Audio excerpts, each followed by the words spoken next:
마태복음 9장 15절입니다. 제가 번역한 것으로요. 이리하여 그 예수는 그들에게 대답했다. 혼인집에서 그 손님들은 슬퍼할 수 없게 되어져 있다. 그 신랑이 그 자신들의 곁에 함께 있는 동안에는. 그러나 그 자신으로부터 그 신랑이 떨어져 제거되게 되는 그날들이 오게 되어져 있다. 그러므로 그때 그들이 금식할 것이다. 예수님은 세례 요한의 제자들에게 금식 내용을 설명합니다. 금식은 때와 장소를 따라 해야 한다고 설명하는 것과 같다는 생각을 합니다. 어리석은 사람은 혼인집에서 친구로 초대되었는데 금식한다면 이는 정상이 아니라 할 수 없습니다. 정상이 아니죠. 그죠? 금식한다면 이는 정상이라 할 수 없다고 합니다. 요 예수님 말씀이죠. 그러나 언젠가 그 신랑이 그 자신으로부터 떨어져 제거되는 날이 오게 되면 그들은 금식해야 할 것이라고 말을 합니다. 예수님 말씀이죠.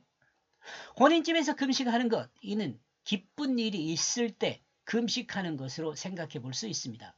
기쁜 일이 있을 때 금식하는 것은 부정적임을 드러냅니다. 그러나 신랑을 제거하는 날에 금식하는 것은 긍정적입니다. 이는 슬픈 일이 있을 때 금식하는 것은 긍정적인 것으로 드러낸다고 봅니다.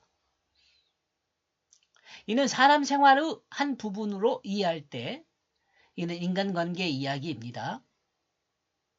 성경은 이 이야기에 의미를 담았습니다. 그렇다면 그 의미는 무엇일까요? 성경에서 성도들을 신부로 비유합니다.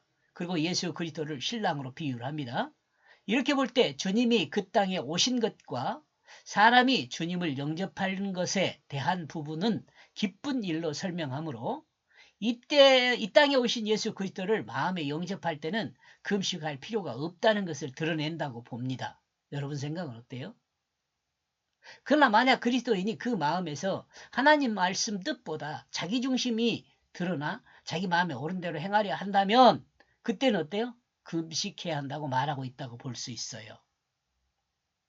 이런 점에서 그리스도인의 금식은 하나님 말씀의 뜻 안에서 살 때는 금식이 필요 없다고 할 수 있습니다.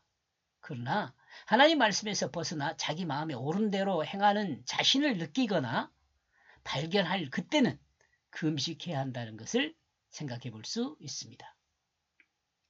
이런 점에서 금식은 자신이 원하는 것을 얻기 위해 행하는 것이 아니라는 것을 알 수 있습니다. 또한 자신의 문제 해결을 하기 위해 자신의 문제를 해결하기 위한 금식은 있을 수 있지만 자신의 문제를 해결하기 위한 금식은 있을 수 있지만 이 문제 해결은 하나님 말씀의 뜻에서 벗어나 있는 자신이 하나님 말씀의 뜻 안으로 들어올 수 있도록 하나님 말씀의 뜻 안으로 들어올 수 있도록 자신의 금식으로 복종하는 것이 되어야 한다는 생각입니다. 문장이 좀 길어서요. 이게 무슨 말이냐면 자신의 문제를 해결하는데 그 문제 해결하기 위해서 금식할 때는 하나님 말씀 안으로 자신을 들어오게 하기 위해서 금식해야 한다는 거예요. 이러므로 이는 육신의 힘으로 행하는 것이 아니라 육신의 힘을 빼고 말씀의 뜻을 자기 뜻으로 받아들이기 위한 금식이 되어야 합니다. 이 금식이 성령을 따라 자신의 영이 순종하는 것을 드러냅니다. 이 금식이 이와 같은 금식이라고 합시다. 이와 같은 금식이 성령을 따라 자신의 영이 순종하는 것을 드러냅니다. 하나님의 거룩한 뜻을 자기 뜻으로 받아들여 행하기 위해 육체를 따르는 자기 중심을 죽이는 것이 금식입니다.